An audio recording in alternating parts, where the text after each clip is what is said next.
Hey everybody, we have a new player here. The one that we bought. We went to test it with the SD card in, and it wouldn't fit. So I went to push it in like it's supposed to, like you're supposed to, and the card went all the way through and got trapped inside the machine, inside the box. So I had to go to Albertsons, then I had to go to service repair, then back to Albertsons, then home to backs up the old one. And when we got back to Albertsons for the third time today, I actually was like, let's take a look at the upgrade, the one that's the next level up. And after I looked at it, I'm like, well, you know what? Because they were telling us first it was going to be Tuesday before they can get a new one in. Maybe they could ship it and be here tomorrow, but we have to inspect it here in our home. And I was like, what if you just gave us a refund on what we bought, which you saw in the earlier video, and we buy this one and you make extra money? And they said, yeah, we like making extra money, we'll do that. So now we have an upgrade. And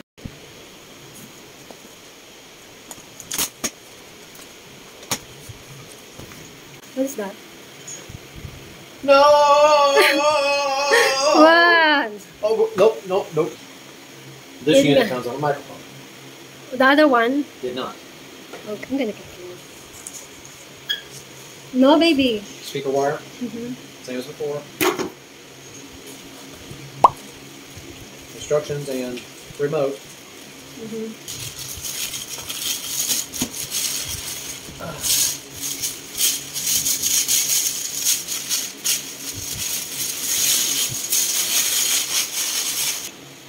Pretty much the same for the most part. You got the speaker connections here. And you twist these. You got a digital output, you got cable, you got microphone input here, all on the antenna for the radio. And on the front, you can see it's got a few more bells and whistles, and once we get it plugged in, the display has a few more features. Here's all the microphone controls, here's the player controls, the volume, microphone there, and here's the power. 3. This is mic 1, this is mic 2. Where? Right there. It's big.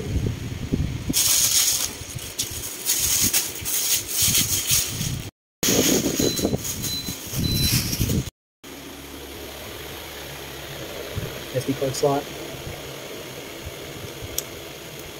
This time it slides in and stops. It doesn't go all the way in. Now,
Hi guys, nakauwi na ako. Ito na yung ating unit concert. Ito yung lesson learned. Ayan, lesson learned na natutunan ko sa pagbili ng appliances. Ayan, so, itong appliances na to ay dumating na sa point na pabalik-balik kami as in nakakapuno na, as in nakaka-high blood na, nakaka-stress na. gawa ng wala kasi kaming service, tapos yung unang items na binili namin ay sira yung SD card. Actually, tinesting nila doon sa store nila, nakita din namin na gumagana naman. Pero pagdating dito sa amin, sira yung SD card, as in, nahulog pa nga yung SD card ko sa loob ng, nung box na yon ng unit. So ngayon, ibinalik na naman ni Michael sa Abenson, tapos hindi sila basta-basta nag-accept ng return and refund, ganon, kung hindi ka dadaan ng repair electronic. Parang yung service center nila. Kasi ngayon, nalaman ko, kasi ngayon, yung unang unit na binili namin ay mas maliit. So ngayon, napag-isipan namin i-upgrade na lang. Total, wala kasi silang extra stock dun sa store nila nung items na yun. So, nag-decide si Michael na i-upgrade na lang yung items na, eto nga, yung etong unit na to model. So, which is 7,000. 7,000 plus. So, mas napamahal kami. Pero, sabi namin, I think mas okay to. Plus, meron silang stock. So, yun. Nagdagdag na lang kami ng, kasi yung isa 4,000 plus lang. So, nag-add na lang kami para mas mabilis na namin na makuha and makauwi na kami. So, yun. Tinesting nila ulit yung items na yon, gumana. SD card, Bluetooth, microphone, lahat gumagana. Tapos, pagdating dito sa bahay, yung SD card na naman ulit. Hindi siya nagbabasa. So yung point na gano'n, ay parang na-stress na naman kami. Kasi, eto na naman siya. Bakit gano'n?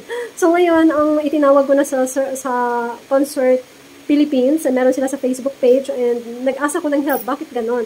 So, hindi ko naman masabing sira siya kasi ay, alam mo yun, nasasalpak namin yung SD card. Hindi siya nahulog sa loob. So, kumakapit. Kaya lang, hindi siya nagbabasa. Walang lumalabas. Compare dun sa tinas nila sa store, binasa naman yung SD card namin. So, nagtataka kami, bakit nung inassemble na namin kagabi, wala na naman siyang binabasa.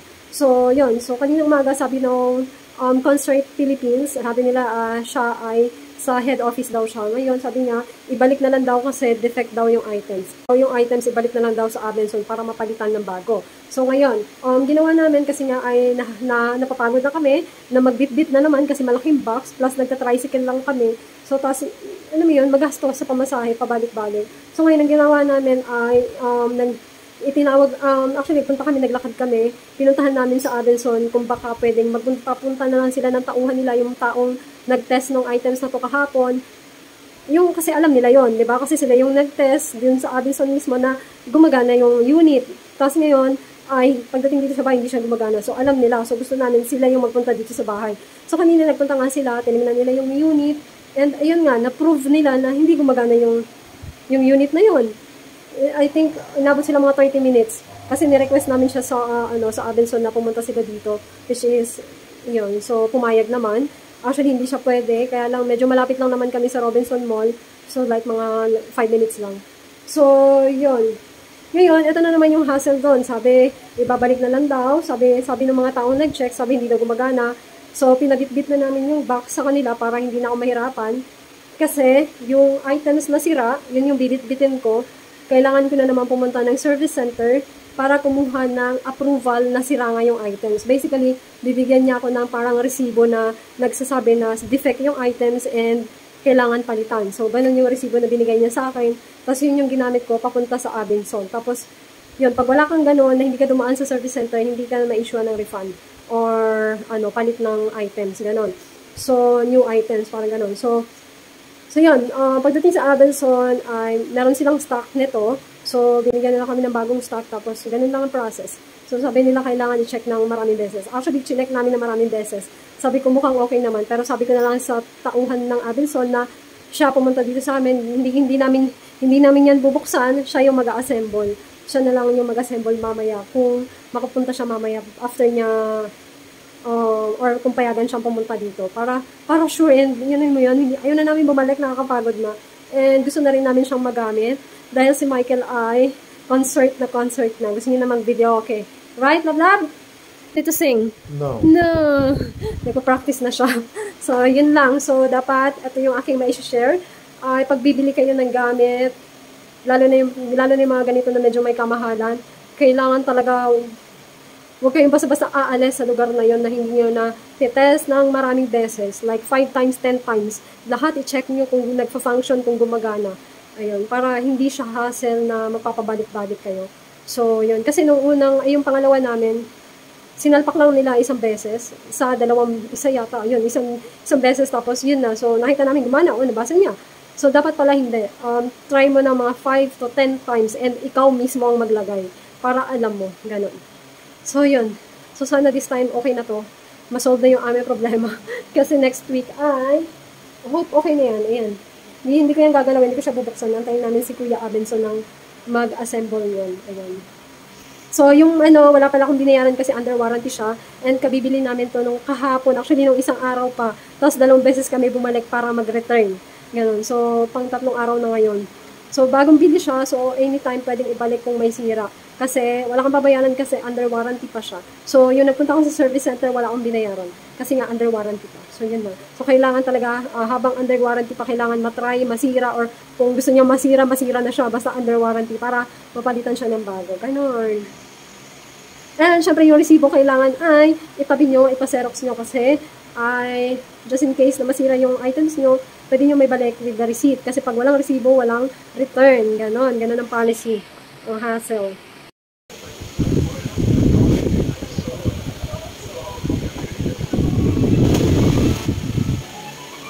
Finally, na-set up na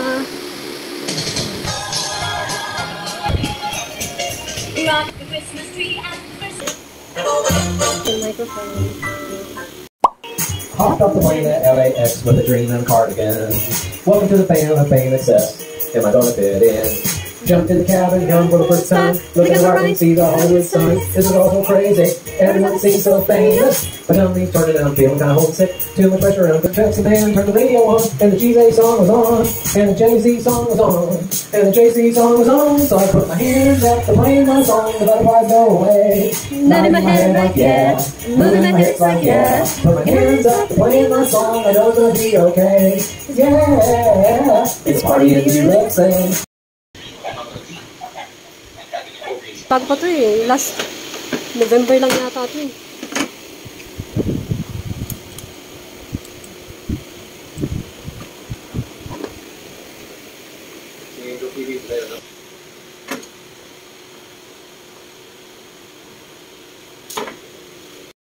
Kaya masela na no, mag flat screen. Wala bang TV na may fan? Ay wala.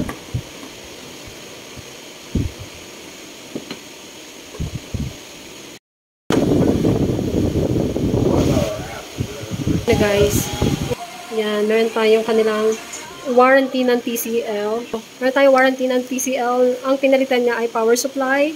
So, ito na siya.